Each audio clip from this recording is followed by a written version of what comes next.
மகரிஷி ஒரு தடவை இந்த மாதிரி இல்லறம் பத்தி கணவன் மனைவி உறவு மேம்படன்னு சொல்லிட்டு ஒரு ஸ்பீச் நடத்திட்டு இருந்தார்.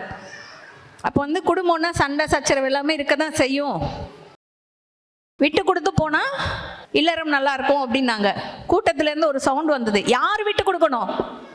கணவன் கேட்டாரான்னு தெரியல, மனைவி கேட்டாங்களான்னு தெரியல, யாரு விட்டு கொடுக்கணும் அப்படின்னு குரல் மட்டும் வந்துச்சு. மகரிஷி சொன்னார் பாருங்க ஒரு பதில், 2 பேர்ல யாரு புத்திசாலியோ அவங்க விட்டு கொடுக்கணும்னாரு. யாக்ஞவல்கியர்னு ஒரு மகரிஷி இருந்தார். காத்தியாயினி மைத்ரேயின்னு 2 மனைவிகள்.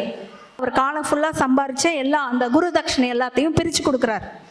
ஃபஸ்ட்டு ஒரு மனைவி கூப்பிட்றாரு, கூப்பிட்டுட்டு இந்த அம்மா சரி பாதியாக பிரிச்சுட்டேன். அந்த அம்மாவும் சம்மதிச்சுட்டு அந்த பொருட்களை வாங்கிட்டு கிளம்பிடுறாங்க. மைத்ரேயி வராங்க, 2வது மனைவி வராங்க. இவர் இந்த பொருட்கள்லாம் கொடுக்குறாங்க. அவர்கிட்ட கேட்குறாங்க, இந்த பொருட்கள் எல்லாத்தையும் நான் என்னதாக்கிக்கிட்டேன்னா என்னால் மரணத்திலேருந்து தப்பிக்க முடியுமான்னு கேட்குறாங்க. முடியாதுன்னு சொல்கிறார். அப்போ எது கிடைச்சா இனி நான் துக்கப்பட மாட்டேனோ, எது கிடைச்சா என் வாழ்க்கை முழுமையடையுமோ, எது கிடைச்சா மரணத்தை பார்த்து எனக்கு பயம் இருக்காதோ, இந்த உடல் பிரியும் போது எனக்கு பயம் இருக்காதோ, அந்த மேலான ஒரு விஷயத்தை உங்களால் எனக்கு கொடுக்க முடியுமா? முடியும், அதை கொடுங்கன்னு கேட்குறேன். அது என்னன்னா, நம்ம கல்யாணம் பண்ணும்போது சொன்னோம்ல, இல்லறம் தர்மம் மோட்சம்னு சொன்னோம்ல, அந்த மோட்சம்ன்ற அந்த 3வது விஷயம். மோட்சம்னா என்ன? இப்போ நமக்கு ஒரு வீடு கட்டணும்னா ஒரு சந்தோஷம் இருக்கு, அதோட முடிஞ்சிடுச்சா வாழ்க்கையில? அடுத்த சந்தோஷத்துக்கு வேற ஒரு செயலும் நம்ம பண்ணலையா? வீடு கட்டினா சந்தோஷம்னா அதோட சந்தோஷம் முழுமையடையணும். ஏன் இன்னொரு ஏக்கம் வருது? காரு வாங்கணும்னு. சரி, காரும் வாங்கிட்டோம், சந்தோஷம் வந்ததா? குழந்தைங்கள்லாம் நல்லா படித்து பெரிய ஆளாகி அவங்கெல்லாம் செட்டில் ஆனோன்னா சந்தோஷமாக இருப்போம். ஒவ்வொன்றா போயிட்டே இருக்குல்ல. ஆனால் எல்லாத்துலேயும் சந்தோஷமாக இருந்தோன்ற ஒரு உண்மை இருக்குது, அதை மறுக்கவே இல்லை. எதனால் அந்த சந்தோஷம்னு யாக்ஞவல்கியர் சொல்கிறார். ஒரு பொருள் அடையணும்னு நினைவு எழும்போது மனம் உன்னுடைய இருப்பிலிருந்து வெளியே போகுது. தூங்கி எழுந்தனும் சொன்னீங்களே, சுகமாக இருந்தது, அமைதியாக இருந்தது, அது ஆத்மா ஆனந்தம். ஒரு பொருளை அடையணும் போது மனம் வெளியே கிளம்பிடுது. அந்த பொருளை அடைகிறதுக்காக வெளியே திரியுது, உலாவுது, அதை அடையணும்னு முயற்சி பண்ணுது. அந்த பொருளை அடைஞ்சதுக்கு அப்புறமா அந்த பொருள் அங்கேயே இருக்கு, மனம் திரும்பி தன்னுடைய இருப்புல நிலை பெறுது. அப்போ ஆத்ம சுகத்தை தான் மனம் அடையுது. ஆனா அஞ்ஞானத்தால கனவுல புளிய பார்த்து பயந்த மாதிரி வெளியே எனக்கு அந்த பொருள் கிடைச்சனாலதான் நான் சந்தோஷமா இருக்கேன்னு பொய்யா ஏமாறுது. அடுத்தது அந்த சந்தோஷம் கொஞ்ச நாள் ஆனோன்னு காரு வாங்கணும்னு வெளியே போகுது, அது கிடைச்சோன்னு மறுபடியும் உள்ள போகுது, சந்தோஷமா இருக்குது. இன்னொன்று வேணும், வெளியே போகுது, சந்தோஷம் எங்க இருக்கு? இங்க இருக்கு. இங்க திரும்பி வர்றது இங்கே இருக்கிறதும் எப்படின்னு தெரியாதனால, வெளியே போயிட்டு திரும்பி வர்றது மட்டும் அதுக்கு தெரிஞ்சதுனால வெளியே போகுது மறுபடியும் வருது, வெளியே போகுது மறுபடியும் வந்து சந்தோஷமா அடைஞ்சுக்கிட்டு இருக்கு. உள்ளதான் அது இருக்கு. ஒரு நினைவும் அது உணர்ற அறிவா இப்ப இருக்குது. நினைவெல்லாம் நீங்கி பார்க்கும்போது தனியா மனம்னு ஒண்ணு இல்லை. இந்த உடம்புக்குள்ள நானும் ஒரு ஆளு இல்லவே இல்லை. இருக்கிறது எல்லாமே இயங்கிறதுக்கு மூலமான இறை ஆற்றல் தான் இதுக்குள்ள இருக்குது. அதுதான் மகனா இருக்கு, மகளா இருக்கு, கணவனா இருக்கு, மாமியாரா இருக்குன்ற அந்த ஞான திருஷ்டி வந்ததுக்கு அப்புறம் நான் வேற, என்னை பாடாப்படுத்துறது வேறன்ற பாவம் வராது, துக்கம் வராது. இது மோட்சம், இது முழுமை,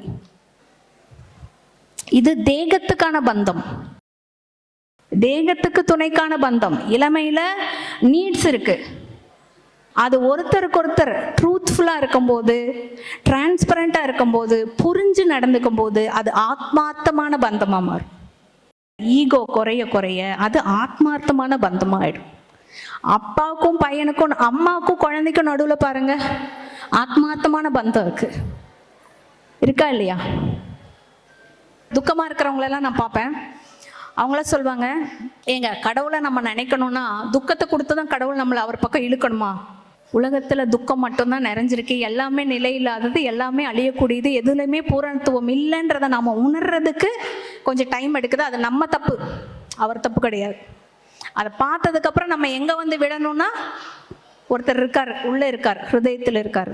ஓடி ஓடி ஓடி ஓடி உட்கலந்த ஜோதியை நாடி நாடி நாடி நாடி நாட்களும் கழிந்து போய் வாடி வாடி வாடி வாடி மாண்டு போன மாந்தர்கால் கோடி கோடி கோடி கோடி கோடிக்கணக்கானவங்க போயிட்டாங்க. இந்த ஒன்று நமக்கு புரிஞ்சிடுச்சுன்னா எந்த வீட்லேயும் பிரச்சனையே இருக்காது. எது தர்மம் சொல்லுங்க?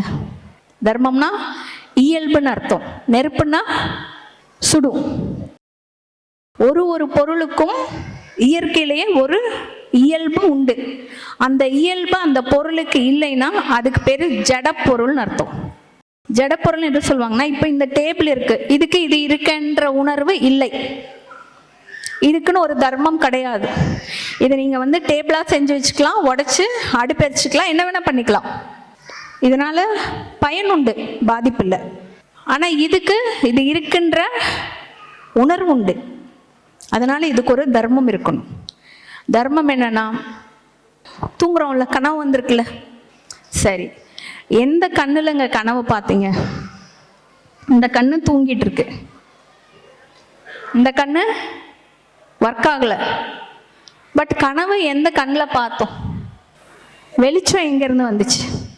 லைட்டெல்லாம் ஆஃப் பண்ணிட்டு. ஆனால் கனவுல ஒரு உலகம் வருது, ஆட்கள் வராங்க, ஏதோ ஒரு இதே மாதிரி ஒரு உடம்பு வருது, அந்த காட்சியெல்லாம் பார்க்குது. இந்த கண்ணு கிடையாது அது பார்த்தது. உண்மையா இல்லையா? ஏதோ ஒரு கண்ணு கனவை பார்த்துச்சு. புலி துரத்துதுன்னு வைங்க, புலி அதனுடைய தர்மத்தை தான் என்ன செய்யுது? கனவுல வந்தா புலி எங்கன்னா படுத்து இது கனவு தான், அவன் கனவுல தான் நான் வந்திருக்கேன் அப்படின்னு எங்கேயாவது அது நம்மளை பார்த்தோன்னா சும்மா படுத்துட்டு இருக்கா, இல்லை விரட்டுதா? கனவு பொய். அந்த பொய்யில கூட புலி அதனுடைய தர்மத்தை தான் பண்ணுது. நம்ம தர்மம் என்ன? புலியை பார்த்தா என்ன செய்வோம்? ஓடுவோம். தூங்குறீங்க, உங்க கனவுல புலி வருது, நீங்க ஓடிட்டு இருக்கீங்க, நானும் அந்த கனவுல வந்துட்டேன்னு வைங்க. எனக்கு தெரியும் அது கனவுன்னு. நீங்க தூங்குறீங்கன்னு எனக்கு நல்லா தெரியும். உங்களுக்கு என்ன மாதிரி ஹெல்ப் நான் பண்ணணும்? தூக்கத்துல இருந்து எழுப்பி விட்டா போருமா? புலிகிட்ட இருந்து காப்பாத்தணுமா? தூக்கத்துல இருந்து எழுப்பி விட்டா போருமா? நமக்குள்ள நினைவு ஓடிக்கிட்டே இருக்குல்ல, அது கனவு. அதை உணர்ற அறிவு ஒன்று இருக்குல்ல, அதான் நான் வச்சுக்கோங்க. அது எனக்குன்னு உள்ளுக்குள்ள நினைச்சிட்டே உட்காந்துட்டு துக்கப்பட்டு இருக்கோம்ல, அதான் புலி. புரிஞ்சுதா? கை தட்டி வைப்போன்னு கை தட்டாதீங்க, கொஞ்சம் பேர் புரியல. உள்ள ஒரு நினைவு ஓடிக்கிட்டே இருக்கு, கனவு உலகம். அதை உணர்ற அறிவு ஒன்று இருக்கு, அதெல்லாம் எனக்குன்னு நினைச்சிட்டு ஒரு உடம்பு அங்க புலிகிட்ட போராடிக்கிட்டு இருக்கு. புலியையும் அந்த உடலையும் அந்த கனவையும் பார்த்துற அறிவு ஒன்று இருக்குல்ல. இப்ப புரிஞ்சுதா? அந்த அறிவு என்ன பண்ணுதுன்னா, சில நேரங்கள்ல உங்களை கெட்ட கனவுல இருந்து எழுப்பி விட்டுடும். முழிச்சிருக்கும் போது கூட உங்களுக்குள்ள ஓடிக்கிட்டு இருக்கிற நினைவு கிட்ட இருந்து அது எனக்குன்னு ஒரு புலிய உள்ள விடாம, அது யாருக்கு? அப்ப நான் யாரு? எந்த ஒரு நினைவும் நாம ப்ரொடியூஸ் பண்ணல. லாரியில இருந்து டயர் கலண்டு ஓடுற மாதிரி அதுவா ஓடிக்கிட்டு இருக்கு. கனவை உணர்ந்த அந்த அறிவுக்கு ஒரு பேர் கொடுத்துருக்காங்க நம்ம ஞானிகள். அந்த அறிவினுடைய ஒளியில தான் கனவையே நம்ம பார்க்கிறோம். ஆத்ம ஜோதி. ஆத்ம ஜோதி கேள்விப்பட்டிருக்கீங்களா? இறைவன் உனக்குள்ள இருக்கான். என்னவா இருக்கான்? ஒளி உருவா இருக்கான், அறிவுருவா இருக்கான்லாம் சொல்றாங்கல்ல. இப்போ கனவே வராத தூக்கம் யாருக்காவது வந்திருக்கா? Deep sleep, sound sleep. எழுந்தப்புறம் அதோட எக்ஸ்பீரியன்ஸ் என்ன சொல்றீங்க? எப்படி இருக்காது? ஃப்ரெஷ்ஷா இருக்கும், ஹாப்பியா, பிளசண்டா இருக்கு இல்லையா? உள்ளுக்குள்ள நினைவே இல்லை, உடம்பு இருக்குன்னு தெரியல, தூங்கிட்டு இருக்கோன்னு தெரியல, இருந்தோன்ற ஒரு உண்மை மட்டும் இருந்தது. அந்த உண்மை தனது இருப்பையே அது உணர்ந்துகிட்டு இருந்தது. தூக்கத்திலிருந்து இந்த உடம்ப நானுன்னு நினைச்சிட்டு முதல்ல எழுந்து வந்தோன்னு என்ன சொல்றோம்? சுகமா இருந்துச்சு, அமைதியா இருந்துச்சு சொல்றோமா இல்லையா?